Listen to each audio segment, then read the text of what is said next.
Salut à tous et bienvenue. Dans cette vidéo, nous allons calculer la somme de la série qui est définie par la somme pour n allant de 1 à plus l'infini de 1 sur le produit des termes consécutifs depuis n jusqu'à n plus p, où p est un entier qui est supérieur ou égal à 1. Alors tout de suite, on va commencer avec quelques notations. On va appeler f la fonction qui est définie par f de x égale au produit pour i allant de 0 jusqu'à p de x plus i. Sn va être la suite des sommes partielles de notre série et S va être la somme de notre série. Alors on va commencer par la décomposition en éléments simples de 1 sur f. On va donc écrire 1 sur f de x en mettant la somme pour i allant de 0 à p de ai sur x plus i. Nous allons multiplier les deux membres de cette identité par x plus k et ensuite nous allons prendre la limite lorsque x tend vers moins k. On va donc avoir que la dérivée 1 sur la dérivée de f en moins k est égale à ak. Alors si nous inversons cette identité, on va donc avoir que 1 sur ak est égal à ce produit là. Alors on peut simplifier facilement ce produit. On va donc avoir moins 1 multiplié par moins 2 jusqu'à moins k multiplié par le produit depuis 1 jusqu'à p moins k. Et on va bien sûr factoriser tous les moins là pour obtenir moins 1 à la puissance k multiplié par factoriel k multiplié par factoriel p moins k. Donc ak est en fait égal à moins 1 à la puissance k sur factoriel k multiplié par factoriel p moins k, ou tout simplement en multipliant le numérateur et le dénominateur par factoriel p, nous allons obtenir que ak est égal à moins 1 à la puissance k sur factoriel p multiplié par k parmi p. Alors maintenant nous allons poser que sigma k est égal à la somme pour k allant de 0 jusqu'à k de ai. Alors dans la suite, nous allons voir les propriétés de sigma. Alors on va supposer que k est inférieur ou égal à p moins 1 et on va calculer factoriel p multiplié par sigma k, qui est donc la somme pour i allant de 0 à k de moins 1 à la puissance k multiplié par i parmi p. On va isoler le premier et le dernier terme et on va obtenir ceci. Maintenant, nous allons utiliser la propriété qui dit que i parmi p est égal à i parmi p moins 1 plus i moins 1 parmi p moins 1. Et maintenant, on va regarder la dernière somme. On va changer d'indice. On va faire un changement d'indice en posant que i moins 1 est égal à i. Donc, on va obtenir la chose suivante. Alors, dans cette dernière somme, on va écrire moins 1 à la puissance i plus 1 comme étant moins 1 à la puissance i. Et ensuite, on va remarquer que la dernière somme et l'avant-dernière somme, en fait, sont presque identiques, à l'exception de deux termes. Alors, ce sont les deux termes qui vont rester lorsque nous allons faire la soustraction. Donc, on aura le dernier terme de la première somme et le premier terme de la seconde somme. Voilà. Et nous pouvons simplifier cela maintenant. On va donc avoir ceci. En moins 1, ça va faire 0. Et on va factoriser moins 1 à la puissance k.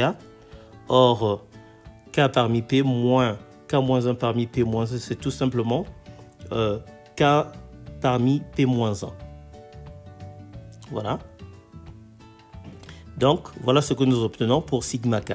Sigma k est donc égal à moins 1 à la puissance k sur factoriel k multiplié par k parmi p moins 1, tant que k est inférieur ou égal à p moins 1. Maintenant, nous allons calculer sigma p.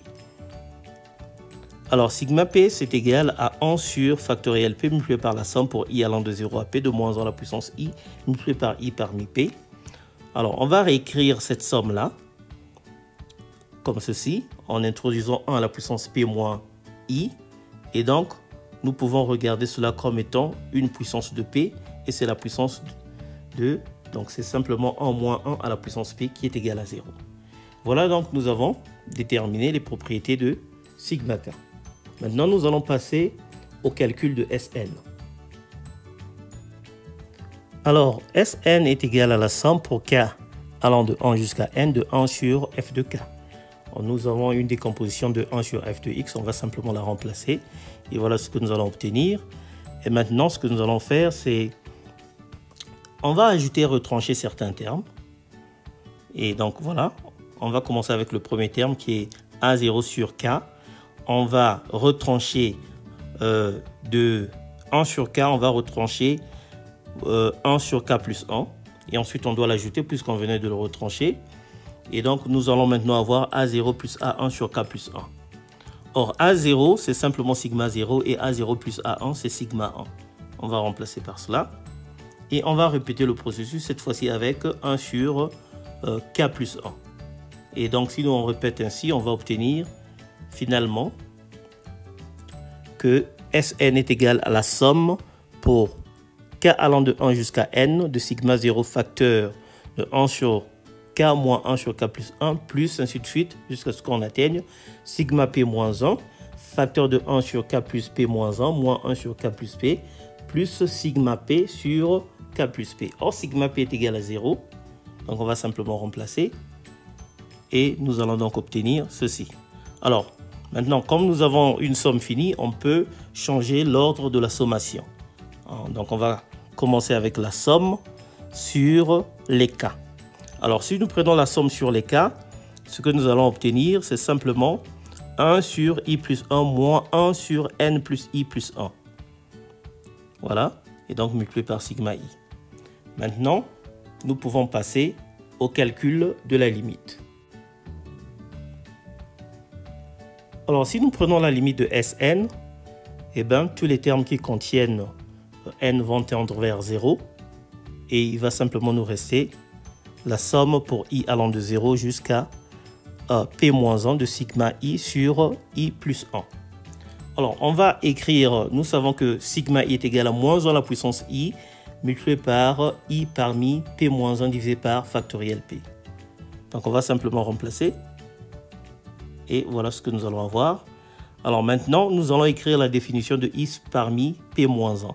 Si nous écrivons cette définition, nous obtenons ceci. Et maintenant, ce que nous allons faire, on va multiplier et diviser par p. Si nous multiplions et divisons par p, nous obtenons ceci. Or, factoriel p-1 multiplié par p, c'est factoriel p. Et factoriel i multiplié par i plus 1, c'est factoriel i plus 1. Donc voilà, nous obtenons ceci, ce qui est précisément i plus 1 parmi p. Voilà, donc nous obtenons i plus 1 parmi p. Et maintenant, ce que nous allons faire, c'est un changement d'indice. On va poser que k est égal à i plus 1. Voilà. Et comme nous avons moins 1 à la puissance k moins 1, ça va devenir moins 1 sur p multiplié par 1 sur factoriel p multiplié par la somme pour k allant de 1 jusqu'à p de moins 1 à la puissance k parmi p. Alors cette somme-là, multipliée par 1 sur factoriel p, ressemble un peu à sigma p, sauf qu'il manque le premier terme qui est A0. Donc on va l'ajouter et le retrancher.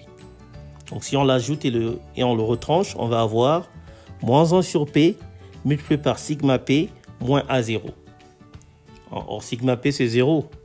Donc, on va avoir que S est égal à A0 sur P. C'est-à-dire que notre somme est en fait égale à 1 sur factoriel P multiplié par P.